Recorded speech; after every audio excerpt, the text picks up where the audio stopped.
Magandang araw mga kagabay. Ngayon po ay February 26, 2025, araw po ng Miyerkules. Debosyon natin sa mahal na ina ng laging saklolo.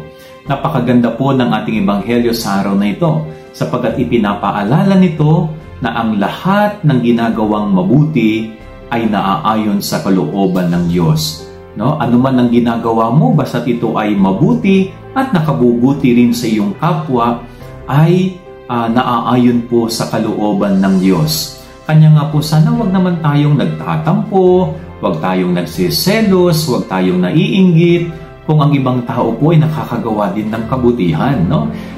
Instead na, kumbaga, hilain pababa, instead na malungkot at mainggit sa kanilang ginagawang mabuti, sana ho susuportahan natin yung mga taong nagsisikap din gumawa ng kabutihan sa abot ng kanilang makakaya.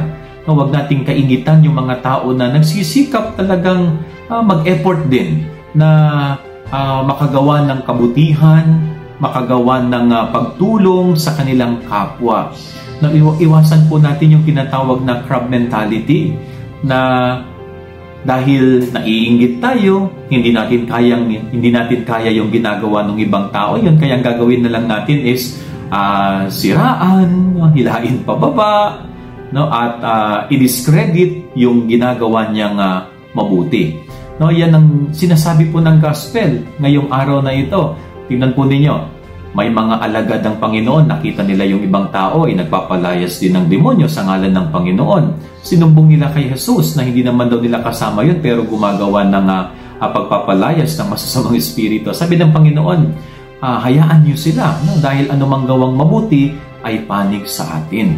Okay? So alisin yung inggit, alisin yung selos kapag ang ibang tao ay nag-e-excel din sa paggawa ng mabuti.